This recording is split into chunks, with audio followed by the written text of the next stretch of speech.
Hello everyone, this is Kapil Kadyan. Welcome back to once again. तो इस video में हम डिस्कस करेंगे मोस्ट इंपॉर्टेंट फॉर्मूले फॉर योर बोर्ड एग्जाम्स। तो चैप्टर दी सॉलिड स्टेट के वो फॉर्मूले डिस्कस करेंगे जो हमारे बोर्ड एग्जाम्स के लिए काफ़ी इंपॉर्टेंट रहेंगे। तो वीडियो को आगे बढ़ाने से पहले मैं आप सभी से हम्बल रिक्वेस्ट करूंगा, यदि आप चैनल पर नए हैं तो चैनल को सब्सक्राइब जरूर कर लें। तो स्टार्ट करते हैं। हमारे पास फर्स्ट फॉर्मूला क्या रहने वाला है कि the number of a lattice point per unit cell. अब z हमारे पास क्या होता है, this is a rank of a unit cell is equal to 1/8 multiply by lattice point at the corner.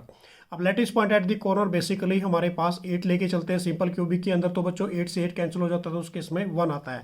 ऐसे ही हमारे पास कि z is equal to 1/8 multiply by lattice point at the corner plus 1/2 multiply by lattice point at the face centre का निकाल सकते हैं। ऐसे ही z is equal to 1/8 multiply by lattice point at the corner plus 1/4 multiply by lattice point at the a centre का निकाल सकते हैं बच्चों। ऐसे ही हम बॉडी सेंटर का निकाल सकते हैं। z is equal to 1/8 multiply by lattice point at the corner plus 1 multiply by 1 lattice point at the body centre.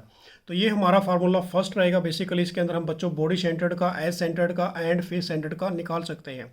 Second formula हमारे पास कि relation between radius of a lattice point and the edge length of a unit cell. अब इसके लिए हम बात करेंगे for elemental solid के लिए। तो इस केस में जो सिंपल क्यूबिक होता है जिसको हम परमिटिव कहते हैं, तो इसके अंदर जो रेडियस होगा बच्चों वो क्या होगा, a/2। अब सेकंड हमारे पास बॉडी सेंटर्ड की यदि हम बात करते हैं बॉडी सेंटर्ड क्यूबिक की, तो इसमें जो रेडियस होता है वो क्या होता है, √3a/4। उसके बाद नेक्स्ट हमारे पास थर्ड है कि फेस सेंटर्ड क्यूबिक के अंदर जो रेडियस होगा r is equal to a/2 तो ये काफ़ी इंपॉर्टेंट रहेगा। इसके बेस पे आपके multiple choice question board exams में पूछा जा सकता है। उसके बाद है नेक्स्ट हमारे पास फॉर आयनिक सॉलिड के लिए। अब आयनिक सॉलिड के लिए जो बॉडी सेंटर्ड क्यूबिक है बच्चों, उसके इसके अंदर हमारे पास Rc प्लस Ra, ये हमारे पास क्या है, this is the ratio, radius ratio लेके चलते हैं कैटायंस और एनायन की। तो इज इक्वल टू हम क्या होगा, √3/2a। और यदि हम बात करें ना फेस सेंटर्ड क्यूबिक की NaCl टाइप के अंदर, तो उसके इसमें क्या होगा, Rc plus Ra is equal to a/2 तो ये सारे फॉर्मूले आपने लर्न करने हैं जो आपके बोर्ड एग्जाम्स के लिए काफ़ी इंपॉर्टेंट रहेंगे। उसके बाद जो थर्ड फॉर्मूला हमारे पास कि रेडियस रेशो पे cation divide by the radius ratio of anion and the coordination number की बात करेंगे। तो सबसे पहले हम बात करें 0.155 से लेकर 0.225। तो इस केस में जो कोऑर्डिनेशन नंबर रहेगा बच्चों वो कितना रहेगा, 3। अब 0.225 से लेकर 0.414 तक जो कोऑर्डिनेशन नंबर रहने वाला है वो कितना रहेगा, 4 रहेगा। ये भी एग्जाम्स के अंदर पूछा जा सकता है। उसके बाद 0.44 से लेकर 0.732, इस केस में जो कोऑर्डिनेशन नंबर रहेगा वो कितना रहेगा, 6। यदि 0.732 से लेकर 1 की यदि बात करें तो इस केस में कोऑर्डिनेशन नंबर हमारा 8 रहेगा। नेक्स्ट हमारे पास कि coordination number in tetrahedral words के अंदर कितना होता है, 4। ये भी एग्जाम्स में पूछा जा सकता है मल्टीपल चॉइस क्वेश्चन के अंदर। ऑक्टाहेड्रल वर्ड्स के अंदर कितना कोऑर्डिनेशन नंबर होगा, 6। क्यूबिक वर्ड्स के अंदर कितना होगा बच्चों, 8 रहेगा। ये भी काफ़ी इंपॉर्टेंट है ये वाला टॉपिक। उसके बाद coordination number in simple cubic structure के अंदर कितना होगा, 6 होगा। बॉडी सेंटर्ड क्यूबिक के अंदर कितना होगा बच्चों, 8 होगा। फेस सेंटर्ड क्यूबिक और क्यूबिक क्लोज पैकिंग के अंदर कितना होगा, 12। हेक्सागोनल क्लोज पैकिंग की यदि बात करें तो उस केस में कितना होगा, 12। यदि हम बात करते हैं rock salt structure NaCl type, तो इसमें कितना होगा बच्चों, 6:6। और इसके अंदर आप जो Z लेके चलना है वो इज इक्वल टू कितना लेके चलोगे, 4 के इक्वल लेके चलोगे। तो ये हमारे पास क्या थे, कोऑर्डिनेशन नंबर थे। सिंपल के अंदर आपने कर लिया, बॉडी सेंटर्ड के अंदर 8 होगा, FCC के अंदर कितना होगा बच्चों, 12 होगा। तो ये सारे आपने लर्न करने आपके मल्टीपल चॉइस क्वेश्चन के अकॉर्डिंग। नेक्स्ट फॉर्मूला हमारे पास है डेंसिटी का। अब डेंसिटी ऑफ ए सॉलिड यदि हम निकालते हैं, D is equal to Z multiply by M upon Na multiply by A cube.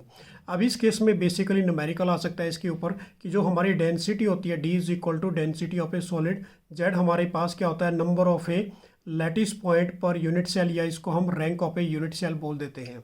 Next है हमारे पास M का मतलब क्या होगा बच्चों, मोलर मास। ये निकालना आ सकता है आपका, मोलर मास कैसे निकाला जाता है। उसके बाद A edge length of the unit cell. तो ये डेंसिटी का फार्मूला रहेगा, D is equal to Z multiply by M upon Na multiply by A cube.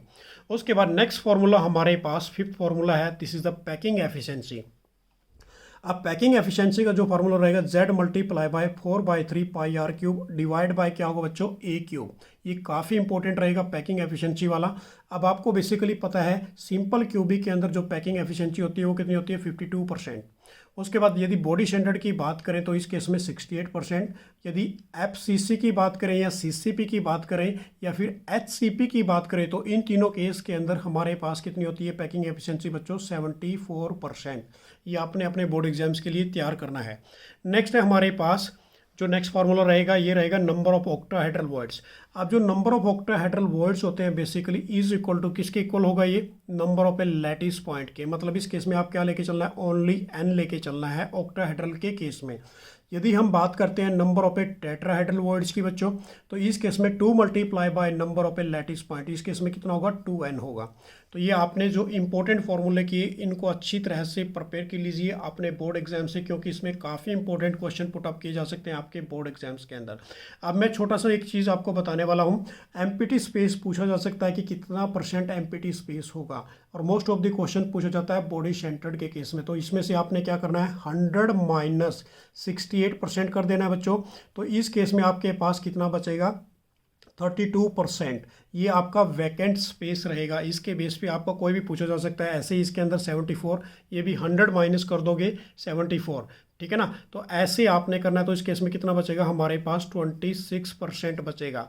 ऐसे ही आप किसी का भी वैकेंट स्पेस भी निकाल सकते हैं यदि आपसे पूछा जाता है बोर्ड एग्जाम्स के अंदर। तो रेडियस रेशो आपने क्लियर कर लेनी है। और एक ऐसा ही क्वेश्चन पुटअप किया जाता है कि जो हमारे पास ए होगा सिंपल क्यूबिक के अंदर एज लेंथ कितनी होगी बच्चों 2 टाइम्स ऑफ रेडियस। ऐसे ही यहाँ पर एज लेंथ पूछी जा सकती है। ए इज इक्वल टू क्या रहेगा इस केस में R4 और उसके बाद नीचे क्या होगा √3 होगा, ये पूछा जा सकता है। उसके बाद इसके अंदर भी एज लेंथ पूछी जा सकती है, वो कितनी होगी 2 और R। तो ये हमें एज लेंथ भी पूछी जा सकती है मल्टीपल चॉइस क्वेश्चन के अंदर। तो ये थे हमारे इंपॉर्टेंट फॉर्मूले जो आपके बोर्ड एग्जाम्स के लिए काफ़ी इंपॉर्टेंट रहेंगे। Thanks for watching. मेरी तरफ से आप सभी को बेस्ट ऑफ लक। जय हिंद, जय भारत।